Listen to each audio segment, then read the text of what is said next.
I watched a debate between Dave Green and Nathan Koffness on the problem with our scientific institutions, mostly discussing academia as represented by the universities, the state, and elite media outlets. Academia, as thus defined, is responsible for the scientific consensus, and we have a serious problem with how it has not only not been honest with us, but is instead deliberately lying to us on numerous politicized issues. Nathan's problem with this is that the platforming of non-experts to discuss subjects which require expertise is a thorny problem, as it can proliferate misinformation in ways which are not conducive to the public understanding of a subject, whereas Dave's position revolved around the fact that having an unaccountable body of liturgical mouthpieces for the science is ripe for exploitation, and we have seen the consequences of such abuse very publicly in the past 5 years with dramatic effect. Nathan has a strong point in that we, of course, want competent people to determine how things actually work, and employing laymen to fill that role will allow avoidable mistakes to be made and lead to an accumulation of failure later down the line. He argues that just because they lied to us on certain big issues doesn't mean everything the experts say is incorrect, and just because an amateur may be accidentally correct on something doesn't mean we need to take their word for everything. This is trivially true, but misses the point of the discussion and the real problem with having academia ruled by lying experts. If the institutions were merely incompetent, it would be eminently preferable because we could at least begin the process of trial and error. If there was, say, a 50% chance that the institution would be wrong and inadvertently cause harm by its pronouncements, it isn't good, but at least future generations could benefit from our experience. Wisdom would have a chance to accrue through both parties acting honestly and in good faith, so lessons could be learned and passed on to future generations. However, when the institution is led by liars, this process is interrupted because now we have to play a game of cat and mouse, in which we attempt to catch the experts in their lies but pretend as if that's not what we're doing, instead of simply calling the shots straight and dethroning them for being liars and replacing them with honest men. Their expertise isn't in question, at least initially. It is instead our access to this expertise that is the issue. Not only do we not know when they are lying to us about their specialist subjects, so we might not have access to accurate information, but this is compounded by questions of character and the wider ramifications for a society in which institutionalized lying becomes the norm. The fish rots from the head down, and suddenly a high-trust, low-corruption society becomes inverted into a low-trust, high-corruption society that masquerades in the flesh of its dead past.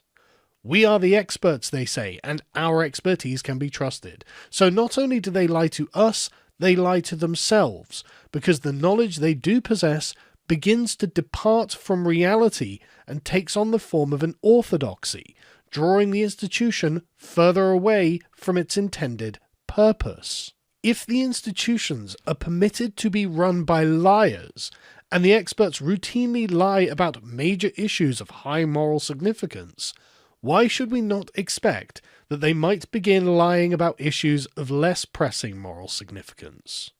Several scientific fields are currently in the grip of a replication crisis. Psychology, medicine, economics, political science, and education are all struggling with the problem that many of the studies can't either be replicated or they have sensationalist publication bias. That is, the desire to be published and receive the plaudits of their peers has led to a lack of integrity in the work that is produced. As Science Direct have put it, sensational but potentially inaccurate claims were therefore left uncorrected in scientific journals.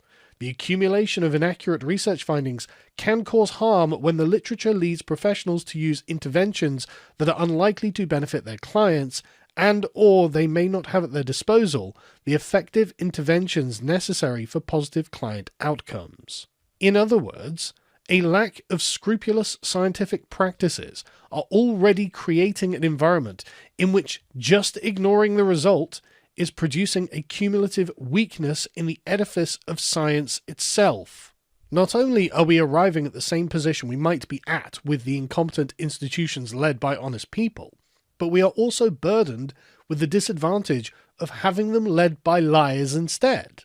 This commitment to an external moral orthodoxy is the very reason the scientific revolution took place outside of the universities, and why Francis Bacon called them distempers of learning.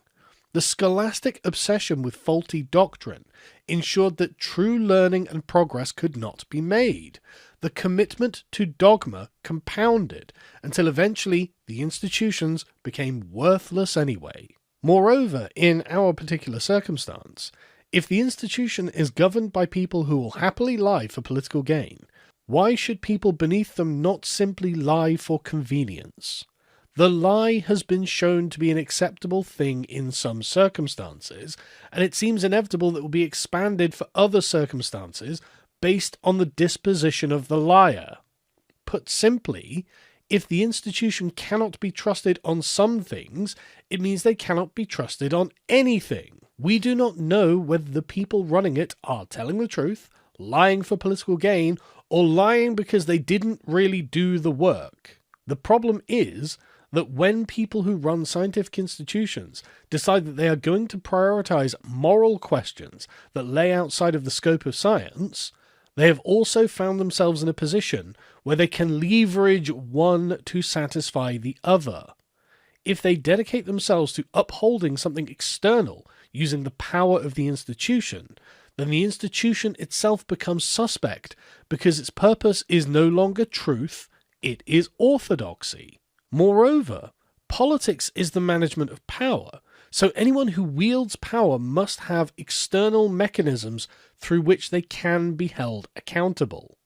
We appear to be arriving in the unfortunate position where scientists have misaligned their goals with what is actually true and are now demanded by their own consciences to fudge the facts or leave out important data to maintain their moral rectitude. This requires them to manipulate people's perception of reality as mediated through the scientific establishment, demanding a dramatic increase in the power of the institution. The scientists in command of the institution are thereby now incentivized towards power-seeking behaviors rather than truth-seeking behaviors. And what kind of people do you think that's going to attract? As we saw during the pandemic, but in many other realms too, they will attempt to gain enormous, totalitarian levels of power over society and use it to oppress people with no remorse whatsoever, using their scientific expertise as a justification for the imposition of a moral tyranny. We should not need to second-guess the experts when it comes to gaining access to relevant information. We shouldn't have to wonder if they are deliberately withholding key knowledge to ensure that we can make a decision one way and not another, or if they made their career lying their way through the institutions and don't actually possess true information to begin with. And if that has been done to us, then the people who did it should be severely punished, at the very least losing their livelihoods as an example to the rest. And if we don't punish them, we condemn ourselves to live in a society where gaining the rank of expert is a free ticket to wield power without accountability and will put us in a perpetual war against corrupted institutions which seek dominion rather than science. We do not wish to live in a society in which we accept as a matter of course that evil or venal people can trade on the good name of science as a path to unaccountable power and prosperity. Not only does that do nothing good for society, it is the beginning of the end for those very institutions themselves.